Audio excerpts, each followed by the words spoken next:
Another big sports event is 1 week away. Today, crews got to work converting the Indianapolis Motor Speedway into an air racetrack. The spectator bridge over Holman Boulevard came down as IMS gets set for its second running of the Red Bull Air Race. This year, the race carries a lot more weight for the pilots.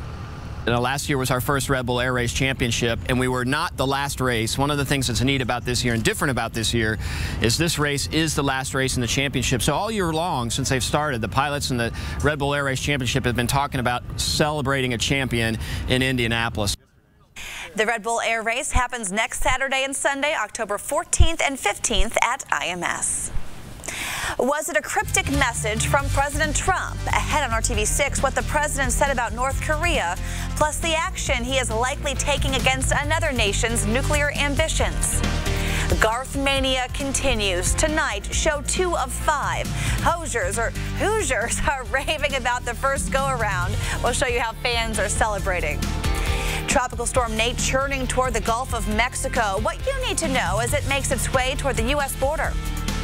And we all have the cloudy skies across central Indiana. Some of us, though, needing that umbrella. We are tracking some rain. We'll talk about that impact on your weekend plans. You're watching RTV6 News at Noon. Ready for it? From the station working for you, this is RTV6 News at Noon. The hashtag Garth in Indy will be trending all weekend long. The Thunder started rolling last night at Bankers Life Fieldhouse, and right now, Garth Brooks is gearing up for show 2 of 5 in Indianapolis. Hoosiers of all ages came out to hear the country superstar perform, and many of them showed off some pretty amazing boots.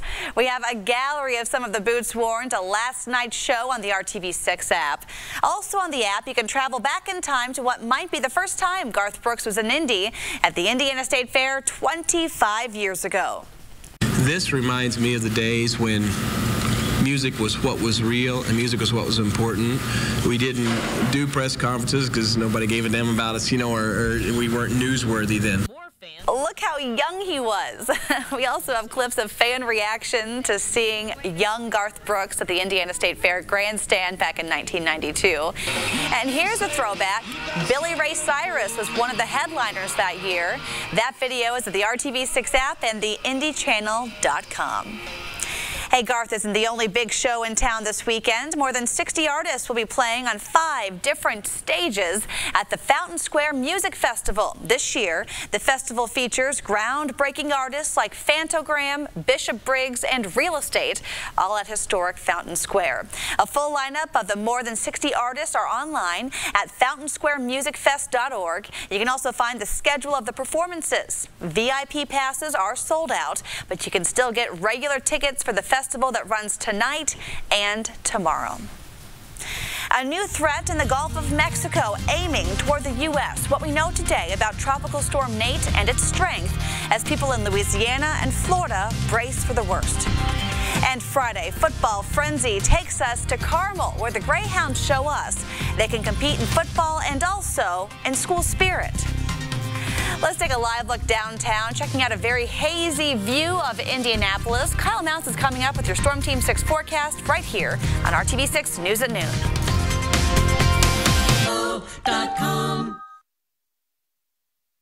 The Norwegian Nobel Committee has decided to award the Nobel Peace Prize for 2017 to the international campaign to abolish nuclear weapons, ICAN. That group winning the Nobel Peace Prize is made up mostly of young activists from several countries around the world. ICAN has campaigned for the International Treaty on the Prohibition of Nuclear Weapons. The Nobel Prize Committee also said it wanted to send a signal to North Korea and the U.S. that they need to go into negotiations. Negotiations do not appear to be on the mind of President Trump when it comes to North Korea or Iran. Today, the president delivered what some call a cryptic message to North Korea. This as his administration is threatening to decertify the Iran nuclear deal. ABC's Maggie Rulli is in Washington with more. In all areas, I want to ensure President Trump's expected to decertify the landmark 2015 Iran nuclear deal sometime next week, sources tell ABC News. The Iranian regime supports terrorism and exports violence.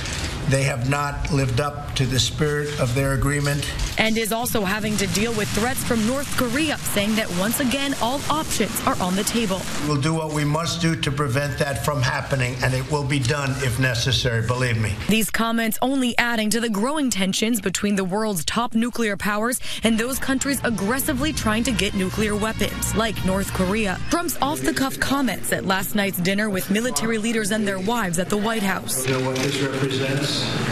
Tell us, sir. Maybe it's the calm before the storm. What's the storm? Could be the calm before the storm.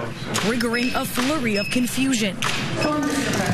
You'll find out. Then coming as the Nobel Peace Prize is awarded today to the International Campaign to Abolish Nuclear Weapons, a group of activists urging a global treaty for the ban of cataclysmic bombs. I think the people in North Korea or the United States or Japan or South Korea do not feel particularly safe, do not feel like it's stable.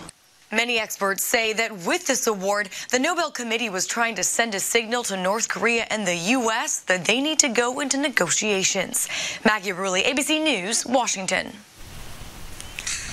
And this midday, yet another tropical system is taking aim at the Gulf of Mexico. And Tropical Storm Nate is already a deadly storm, killing nearly 24 people in Central America.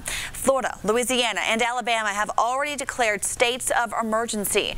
And residents are getting ready, clearing out store shelves, even as they are wary from a very active hurricane season. Families in Louisiana's bayous who are not protected by levees are under a mandatory evacuation already this Friday. Yeah, and they're expecting Nate to become a strong tropical storm, maybe a Category 1 hurricane as it makes landfall here later this weekend, mainly overnight Saturday into Sunday. Okay. And what about our local forecast? Yeah, it's been a little bit damp here lately, hasn't it? But no tropical connection here. We've just had some showers that we have really needed. And as we check out Storm Team 6 radar, you can see that that's basically from Indianapolis areas to the north. Just stepped outside here, not having any rain falling in the downtown area just yet, but some scattered showers on the north side of the city. You look around Lafayette, Tippecanoe County, on toward Crawfordsville. That's where we've had rain for much of the day, and it's sneaking back in around Peru and Miami County, even Kokomo. You've had a very showery day of things. In Anderson, Muncie, that rain's going to be rolling back in here for you as we go through the afternoon. There you can see kind of that sharp division here, but all of this is fairly light as we work our way toward Carmel and Noblesville. A little more in the way of some steady rain, but certainly that rain shield is having an impact on temperatures. 70 degrees in Indianapolis. It's just 65 though in Fishers and Lafayette, 74 in Columbus, and we're into the mid-70s for you in Bloomington and Bedford at 76 degrees. So temperatures kind of shaping up like this afternoon. You'll make it into the 80s around Columbus and Bloomington, 78 in Indy, but held back into the lower 70s around Lafayette and Peru. I do think you'll start to dry out here as we go through this evening. So heading out for the football games and Friday football frenzy, maybe a stray shower, but generally dry. 76 for those kickoff temperatures, down to just 72 by 10 o'clock. So it will be a mild evening for you. Probably not really going to need that sweatshirt, and you definitely don't need it for the afternoons coming up here.